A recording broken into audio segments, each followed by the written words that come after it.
Hallelujah, praise the Lord. मेरी तरफ से आप सभी बहन भाइयों को प्यार भरा जय मसीह की। परमेश्वर की पवित्र हजूरी में आप सभी लोगों का दिल से स्वागत है और मैं आप सभी लोगों का हमारे यूट्यूब चैनल जीसस लव्स खुशबू पर स्वागत करती हूँ। मेरे प्रिय भाई बहनों, अगर अभी तक आपने हमारे यूट्यूब चैनल को सब्सक्राइब नहीं किया है तो आज ही आप हमारे यूट्यूब चैनल को सब्सक्राइब करें और वीडियो को लाइक ज़रूर करें। आइए मेरे प्रिय भाई बहनों, आज का वचन हम जानने से पहले जानेंगे कि परमेश्वर हमारे जीवन में बहुत सी योजनाओं को बनाते हैं और परमेश्वर चाहते हैं कि जो परमेश्वर ने हमारे जीवन में सोचा है वो हमारे जीवन में पूरा भी हो। लेकिन उन चीज़ों को पूरा करने के लिए परमेश्वर ने हमें आज्ञाएं भी दी हैं और जो लोग परमेश्वर की आज्ञाओं को मानते हैं वो लोग अपने जीवन में परमेश्वर की आशीषों को भी प्राप्त करते हैं।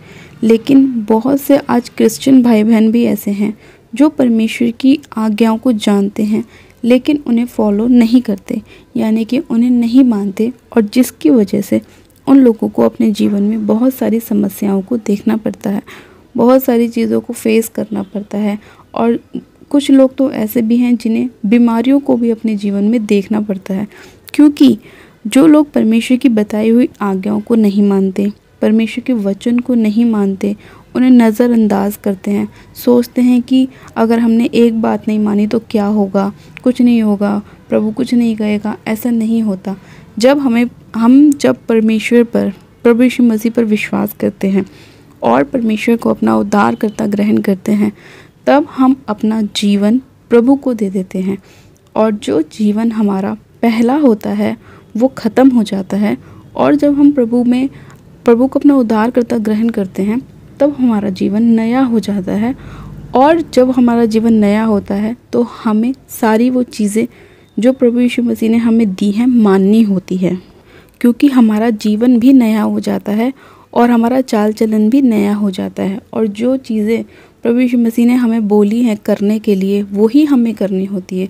अगर उसके अलावा अगर हम कोई भी प्रभु की बात नहीं मानते तो वो हमारे जीवन में निराशाओं को लेकर आती है, बीमारियों को लेकर आती है, क्योंकि हमने प्रभु की बात को नहीं माना। इसीलिए मेरे प्रिय भाई बहनों, आज बहुत से क्रिश्चियन भी लोग ऐसे हैं जो मसीह में भी हैं, बैप्टाइज भी हैं, लेकिन उन लोगों के जीवन में कहीं ना कहीं कोई ना कोई बीमारी, कोई ना कोई परेशानी, निराशाएं और जीवन में असफलता, ऐसी बहुत सी चीज़ें उन लोगों के जीवन में हैं, क्योंकि वो लोग पूरी तरह से प्रभु के वचन पे नहीं चलते, परमेश्वर की आज्ञाओं को नहीं मानते। मेरे प्रिय भाई बहनों, आज हम बाइबल में से एक वचन को पढ़ेंगे, जिस वचन को पढ़ने के बाद हम जानेंगे कि हमें भी परमेश्वर के लिए किस तरह जीना चाहिए। जब हम अपना जीवन प्रभु को दे देते हैं तो हमें भी अपना जीवन प्रभु की तरह ही बिताना चाहिए, क्योंकि प्रभु और हम एक हो जाते हैं। आइए हम एक वचन को बाइबल में से पढ़ेंगे और उसके बाद हम प्रार्थना में भी चलेंगे। हम एक बाइबल में से एक वचन को पढ़ेंगे, मत्ती की पुस्तक, उसका 7 अध्याय और उसकी 24 आयत से लेकर 29 आयत तक। परमेश्वर का वचन कहता है, इसलिए जो कोई मेरी ये बातें सुनकर उन्हें मानता है वह उस बुद्धिमान मनुष्य के समान ठहरेगा जिसने अपना घर चट्टान पर बनाया और मेघ बरसा और बाढ़ें आईं और आंधियाँ चली और उस घर से टकराई, फिर भी वह नहीं गिरा, क्योंकि उसकी नींव चट्टान पर डाली गई थी। परंतु जो कोई मेरी ये बातें सुनता है और उस पर नहीं चलता वह उस निर्बुद्धि मनुष्य के समान ठहरेगा जिसने अपना घर बालू पर बनाया और मेघ बरसा और बाढ़ें आईं और आंधियाँ चली और उस घर से टकराई और वह गिरकर सत्यानाश हो गया। जब यीशु ये बातें कह चुका तो ऐसा हुआ कि भीड़ उसके उपदेश से चकित हुई, क्योंकि वह उनके शास्त्रियों के समान नहीं परंतु अधिकार के समान उन्हें उपदेश देता था। आमीन, हालेलुया। मेरे प्रिय भाई बहनों, हमने जो वचन पढ़ा, इस वचन में हमने 2 चीज़ों को देखा। पहला तो ये कि प्रभु ने बोला कि जिसने अपना घर मेरी बातों को सुनकर चट्टान पर बनाया वो क्या हुआ, बुद्धिमान हुआ। और जिसने मेरी बात ना मानकर अपना घर कहाँ बनाया, बालू पर बनाया, वो क्या हुआ, वो इंसान निर्बुद्धि हुआ। इसमें 2 व्यक्तियों के बारे में परमेश्वर ने बताया, एक बुद्धिमान और एक मूर्ख के बारे में। यानी कि आज जो लोग प्रभु पर विश्वास करते हैं, अपना उद्धारकर्ता परमेश्वर को ग्रहण करते हैं, वो लोग उस चट्टान की तरह हैं जिसने चट्टान पर अपना घर बनाया और मेंह बरसा और बाढ़ें आईं और आंधियाँ चली और उससे टकराई, फिर भी वो क्या हुआ, नहीं गिरा। वो इसीलिए क्योंकि उन लोगों ने पूरी तरह से परमेश्वर पर भरोसा रखा, वचनों को माना, प्रभु की एक भी आज्ञा को नहीं टाली। इसीलिए जब भी शैतान ने उनके जीवन में अटैक करने की कोशिश करी, वो नहीं कर सका, क्योंकि उनका घर चट्टान पर बना हुआ था। यानी कि उनके जीवन में परमेश्वर की सुरक्षा थी, परमेश्वर की अग्नि का बाड़ा था, परमेश्वर के स्वर्गदूत थे। इसलिए कोई भी बीमारी, कोई भी परेशानी, कोई भी अंधकार की शक्तियाँ, कोई भी डेविल उनके जीवन में काम नहीं कर सका, क्योंकि परमेश्वर की प्रोटेक्शन के नीचे वो लोग रहते हैं, परमेश्वर की चट्टान पर वो लोग रहते हैं। हालेलुया। और फिर हम देखते हैं परमेश्वर ने कहा कि जिस निर्बुद्धि मनुष्य ने अपना घर बालू पर बनाया, फिर क्या हुआ, मेंह बरसा, बाढ़ें आईं, आंधियाँ चली और उस घर से टकराई और वो घर सत्यानाश हो गया, वो घर गिर गया। क्यों? क्योंकि जो लोग प्रभु पर विश्वास करते हैं, प्रभु को उद्धारकर्ता ग्रहण करते हैं, लेकिन जब वो परमेश्वर की बातों को नहीं मानते, परमेश्वर के वचन पर नहीं चलते, तब क्या होता है, तब बीमारियां आती हैं, शैतान अटैक करने की कोशिश करता है, डिप्रेशन आता है, रोग आते हैं, कलेश आते हैं, संकट आते हैं और वो उनके नीचे दबते चले जाते हैं। वो उन चीज़ों के शिकार हो जाते हैं, शैतान के अटैक के शिकार हो जाते हैं। क्यों?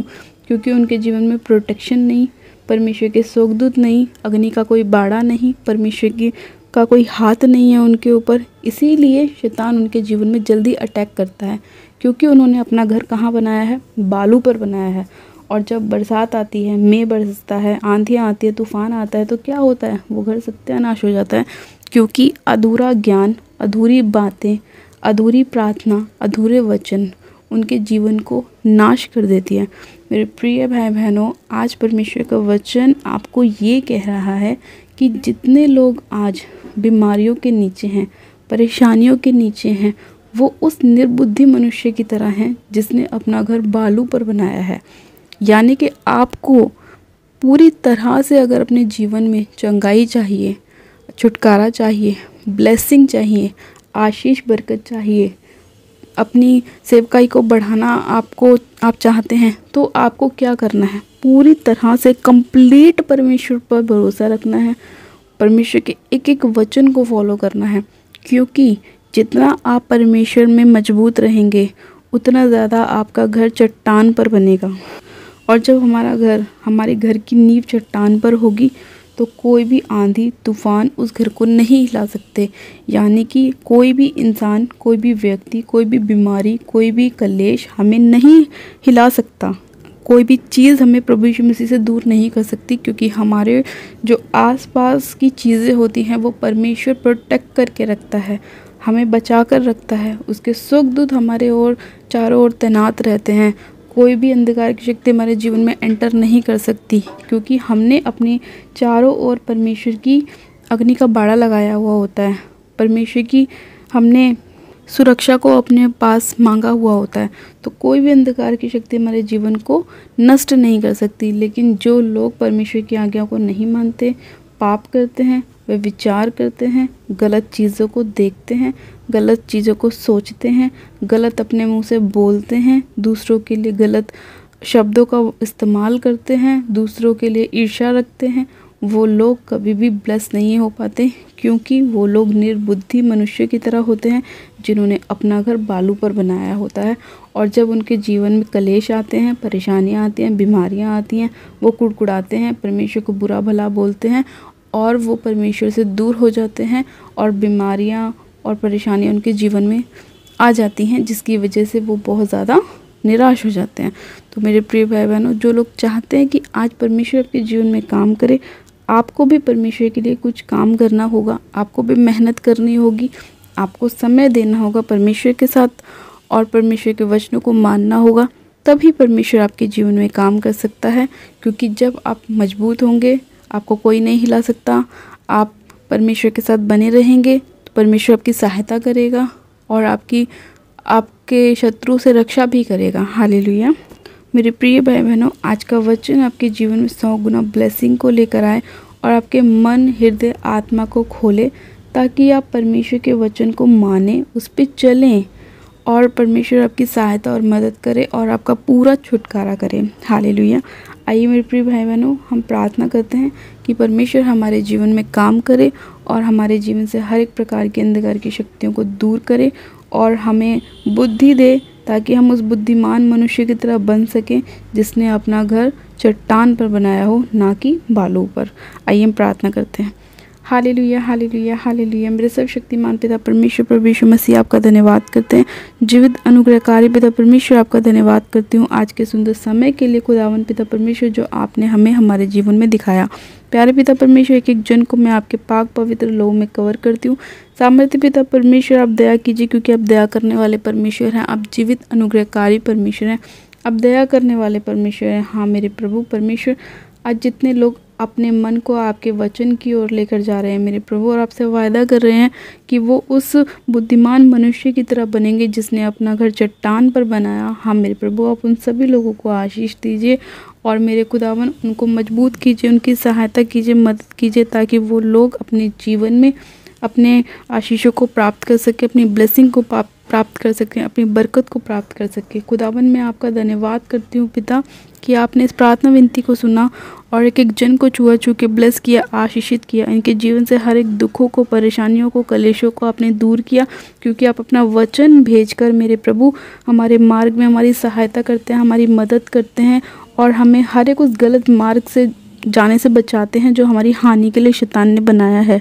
क्योंकि आपका वचन भी कहता है कि जितने हथियार शैतान ने तेरी हानि के लिए बनाए हैं, वो कोई भी तुझ पे सफल ना होगा। हाँ मेरे प्यारे पिता परमेश्वर, मैं आपका धन्यवाद करती हूँ कि आप महान परमेश्वर हैं और आप मनों को जांचने वाले परमेश्वर हैं। पिता आप एक एक जन को छूइए, जो कि ब्लेस कीजिए, आशीषित कीजिए मेरे प्रभु, और इनके सारे रोगों से इन्हें आज़ाद कीजिए, इन्हें ब्लेसिंग दीजिए मेरे प्यारे पिता परमेश्वर, और इनके जीवन में अद्भुत रीति से कार्य कीजिए। धन्यवाद करती हूँ खुदावन आज की इस प्रार्थना के लिए, आज के सुंदर समय के लिए, आज के वचन के लिए, एक एक जन को छूने के लिए, इन्हें ब्लेस करने के लिए, आशीषित करने के लिए, पूरा छुटकारा देने के लिए। हाँ मेरे प्रभु, जिन माताओं के पास अभी तक कोई बेबी की ब्लेसिंग नहीं है, आप उन्हें बेबी के साथ ब्लेस करें मेरे पिता परमेश्वर। जिन भाइयों के पास अभी तक कोई जॉब नहीं है, उन्हें जॉब के साथ आशीषित कीजिए।